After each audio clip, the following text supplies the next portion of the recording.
Hi, this is Rosie Hanneke. I'm the Liaison Librarian for the School of Public Health at UIC, and this is the first of 3 videos that give a brief and general overview of the literature review process.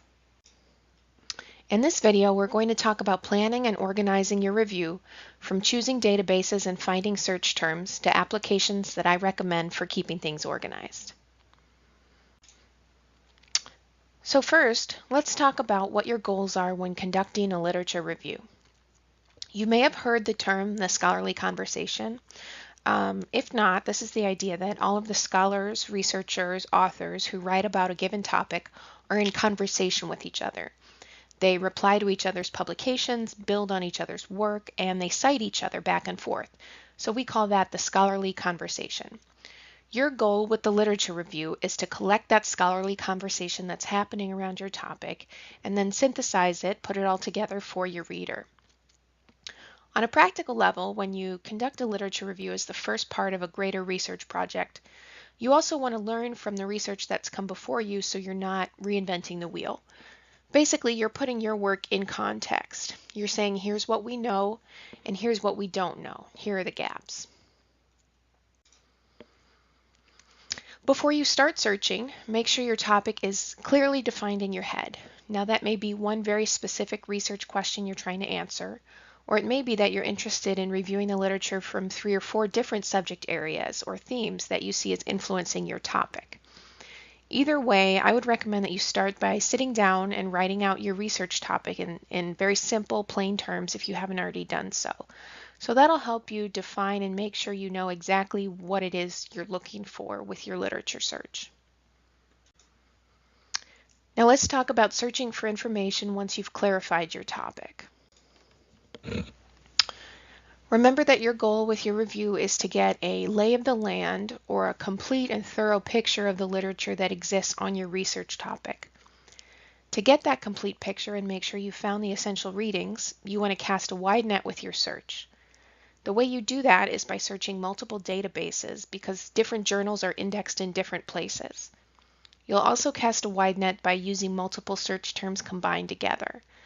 This will help you find all of the literature on your topic because they won't all use the same vocabulary. Before you start collecting articles, here's what I recommend you think about. So first, which databases are you going to search? Second, you're going to do some scoping or exploratory searches to find all of the keywords and vocabulary terms related to your topic. And third, make sure you decide where you're going to take notes and save your citations. So we're going to go through each of these steps in more detail. First, which databases will be most useful for your research? The short answer is that it depends on your topic. For students in the DRPH program, I tend to think of the databases you use most often as separated into 4 major categories. First is the health sciences category, then multidisciplinary, business and management databases, and databases in other social sciences disciplines. In the health sciences, the major one we always think of is PubMed. There's also CINAHL, Embase, and many others. But of course, unless your topic is strictly medical in nature, you won't find everything you need in those health science databases. And you might actually not find much depending on what your topic is. You could try searching multidisciplinary databases. These are databases like Web of Science, Scopus, and Google Scholar, which are massive databases containing literature from many disciplines.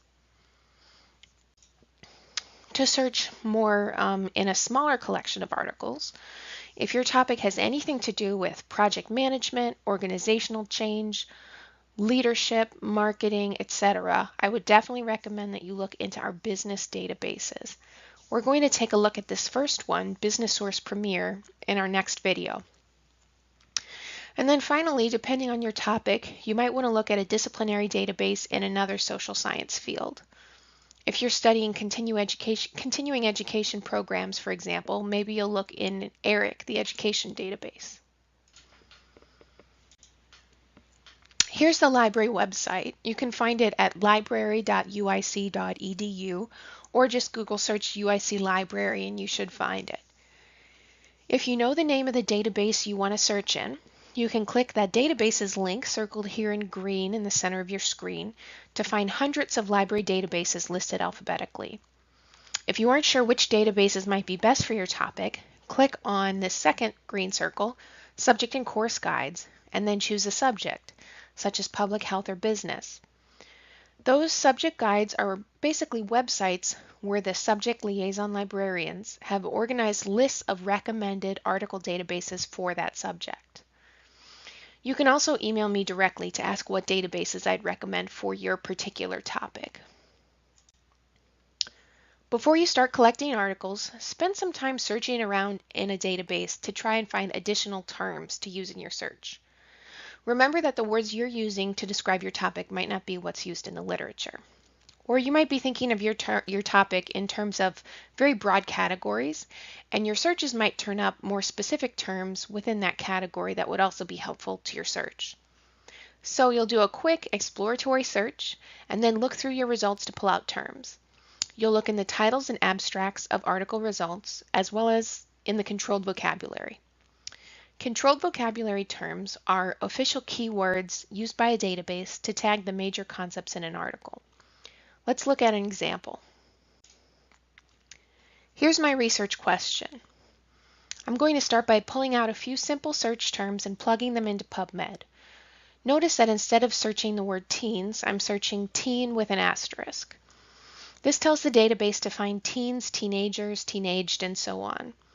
Google and some other search engines will automatically search for these variations, but not all databases will do this automatically. So for my research question, how can social media be used effectively when planning health promotion interventions for teens? I'm searching PubMed for the keywords social media, health promotion, and teens with an asterisk. So I searched PubMed, and this is one of the first articles that comes up in my search. I want to first look closely at the title and abstract to see if there are any additional keywords I can pull out of here to add to my search. In this abstract, I see one keyword related to social media, which is social networking, and two keywords related to health promotion, which are physical activity and weight loss. Additionally, I want to look below the abstract here at mesh terms. Mesh terms, circled in orange is the link. Those are those controlled vocabulary terms that the database uses to tag the major concepts of an article. And I might find additional search terms if I look here. When I click to expand that list of mesh terms, here's what I see. There are three mesh terms that I think directly relate to my search concepts: adolescent, exercise, and weight reduction programs. In the next video, I'm going to show you how to combine all of these terms into one big database search, but for now I just want to write them down somewhere so I can retrace my steps. Here's an Excel spreadsheet that I like to use to organize and record my search so I can always retrace my steps. If you look at the tabs along the bottom, you can see I've got a tab to write down my topic and a tab for each database that I'm searching. Here on the PubMed tab, I wrote down all of the terms that I've found so far. And you can see they're each organized one column for each of those separate concepts that I'm searching on. You can also do something much simpler. Use a Word document on your computer or even just pen and paper to write down the terms you find as you go along. That way you can always retrace your steps. Remember to keep them separated by concept. In column 1 are the terms related to teens. In column 2, related to social media. You'll see they're not all exact synonyms. In this case, Twitter and Facebook are obviously specific examples of social media. And then the health promotion related terms, which could be a very broad expanded concept, those all go in column 3. And as I said, go to the next video, number 2, to learn how to combine all these terms together into one search string. Finally, I'd like to recommend that you sign up for a RefWorks account to store your citations for your current and your future research projects. RefWorks is a free application you can get through the library. It's basically like creating your own personal database of references in the cloud.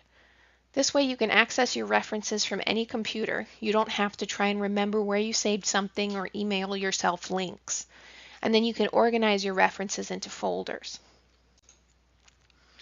To create a RefWorks account, go to the library website and click My Accounts at the top of the page. Then click Log into RefWorks. Select Try the new RefWorks, which is that button toward the bottom of your screen circled in green. And the new RefWorks will get you the most recent version of the application. You'll have to use your UIC address to sign up. Once you've created your account, you'll want to install the Save to RefWorks button in your browser's bookmarks bar. This is going to make it super easy to save references from databases, Google searches, Amazon, wherever you might find things. Once you're signed into your new RefWorks account, click on the 3 dots in your menu bar, circled here in green, and then select Tools to improve your workflow.